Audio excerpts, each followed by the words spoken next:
It will certainly be a fascinating final day in the Premier League relegation dogfight in the final Premier League weekend this weekend coming. Welcome back to yet another video, guys. We did speak about the Premier League relegation battle just a couple days ago, and as I say, Leicester City did have that game in hand on the Monday night they needed to play out against Newcastle United. Well, since then, they've picked up a draw. We're going to talk about that and what that means for the table coming into this weekend's games. Before we get into this video, please do make sure to comment your opinions down below. Has your mind changed, or do you still think Everton are going to stay up? Do you think Leeds or Leicester might stay up? I think the majority of you are with Everton, and like I say, it is in their hands at the moment. Do make sure, of course, to drop a like. We'll go for 499 likes on this video. Your support has been absolutely fantastic, so please do make sure to like and subscribe if you haven't already, as we're trying to push towards 31,000 subscribers. We can do it with your support. So then, as I said before Leicester City took on Newcastle United, it was technically in their hands if they win their final two games. I didn't really expect them to go and get a win at Newcastle United, but they did get out of there with a crucial draw, which, as I say, is much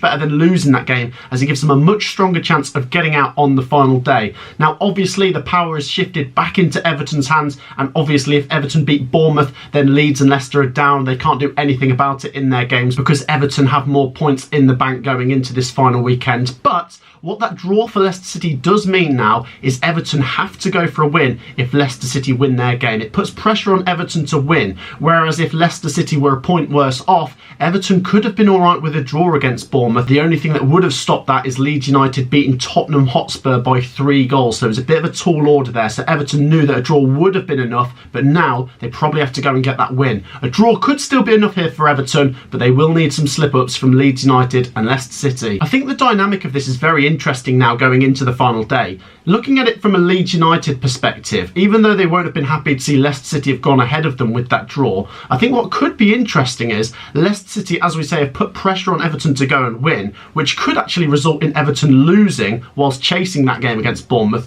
which could present an opportunity for Leeds United to still get out of this. Now, that might sound like a bit of a long shot and an optimistic point of view from Leeds United, but like I say, it's not impossible. Leeds United are at home to an out-of-sorts Tottenham Hotspur on the final day. I do think they could get a result there. We'll come on to everyone's fixtures in a minute, but Leeds United, although they're the bookies' favourites, I still don't think you could discount them as being out of this. All of the teams down there are down there for a reason, and it's very possible Everton and Leicester City could both slip up on the final day, presenting that opportunity for Leeds to get out of this. But like I keep saying though, it's not in Leeds United's hands, and they can't do anything about it if Leicester and Everton match their results or better their results on the final day. Let's come on to Leicester City then. Leicester City, obviously, a win against Newcastle United would have been fantastic. It would have been all in their hands going into this final day game against West Ham United. But like I say, that point is still massive. I know there'll be a lot of Leicester City fans that are probably resigned to the thought of relegation right now, knowing that it's out of their hands. But the fact that they've jumped ahead of Leeds United going into this final day means that they only need one team in front of them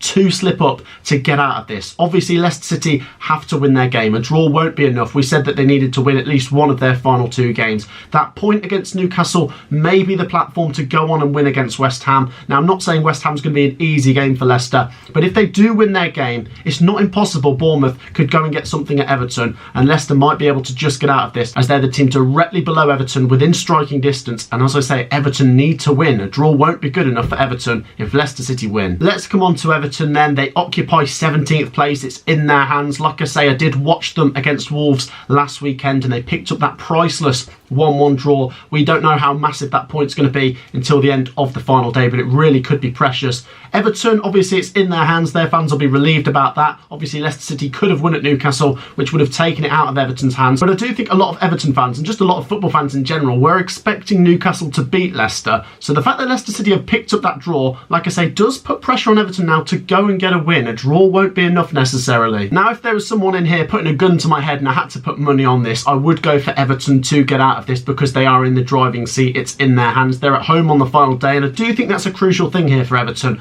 Although their performances have been a bit hit and miss, I think against Wolves they weren't great. Against Manchester City, well, they were playing Man City. You can't read too much into that. Against Brighton, they were obviously really good. So it will depend on which Everton team turns up here. But like I say, with it being at Goodison, I think it does give a much better chance of getting the result that they need, because the fans there can play a massive difference in Everton winning, drawing or losing. I mean, we saw it last season with Frank Lampard's Everton. The fans played a massive difference in getting the points on the board to get them out of trouble. They just need to win this final home game and they're safe. So then let's have a look at the final day fixtures for these three teams. They are all at home, which is quite interesting on the final day, obviously all playing at the same time as they always do on the final day of the season.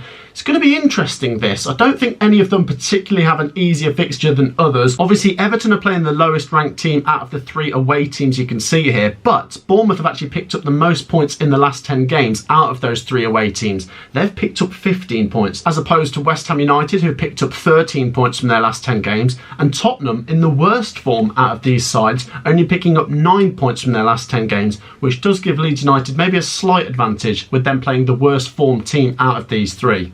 When it comes to Everton, Leeds United and Leicester City's home records this season, well, Leicester City are 19th in the home table in the Premier League, picking up 16 points from 18 home games, less than 1 point per game. Everton are 18th in the home table, having picked up 18 points from 18 games, 1 point per game. Will 1 point be enough here? Maybe, maybe not. Leeds United, though, actually the best out of these sides when it comes to picking up points at home, 16th in the home table with 22 points from 18 home games this season. Does that balance things out a little bit? I honestly couldn't tell you. It is really, really close here. One thing I do find interesting is Everton are being tipped to get over the line, yes, because they're in the best position in the table with the most points on the board, but you cannot take AFC Bournemouth lightly. AFC Bournemouth have been pretty much written off by the bookies for every single Premier League game this season, and they're still well clear of these three teams in the mix.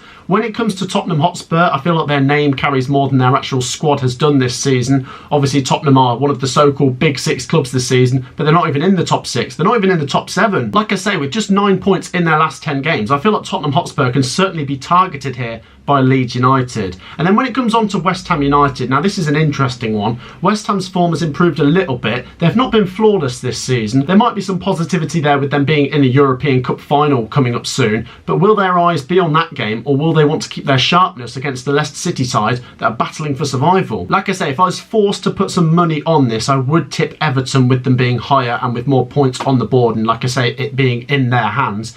Just really wouldn't surprise me though if all three teams lose this weekend, which obviously would suit Everton, they'd survive, or if all three teams won this weekend, which once again would suit Everton as they're the highest placed team and they'd survive again. Like I say, guys, it really could go any way. If one team wins and the other two lose, well, that team would be staying up. So it really will be interesting to see who can handle the pressure on the final day. Leeds United and Everton did taste similar pressures to this last season when they were both in the dogfight. Leeds United escaping on the final day. Leicester City a little less familiar to Premier League relegation dogfights. I mean, obviously, they did stay up in dramatic fashion back in 2015, but that was 8 years ago, and a lot of that team has changed now. Do let me know your thoughts, guys. Like I say, this is the last time we're going to speak about it. The next time we speak about the Premier League teams, we'll be talking about which two have gone down. Do let me know your thoughts down below. If you've enjoyed the content, please do make sure to drop a like. Please do make sure, of course, to hit that subscribe button as we're pushing towards 31,000. And I'll see you all in the next one. May the best team win. Peace out.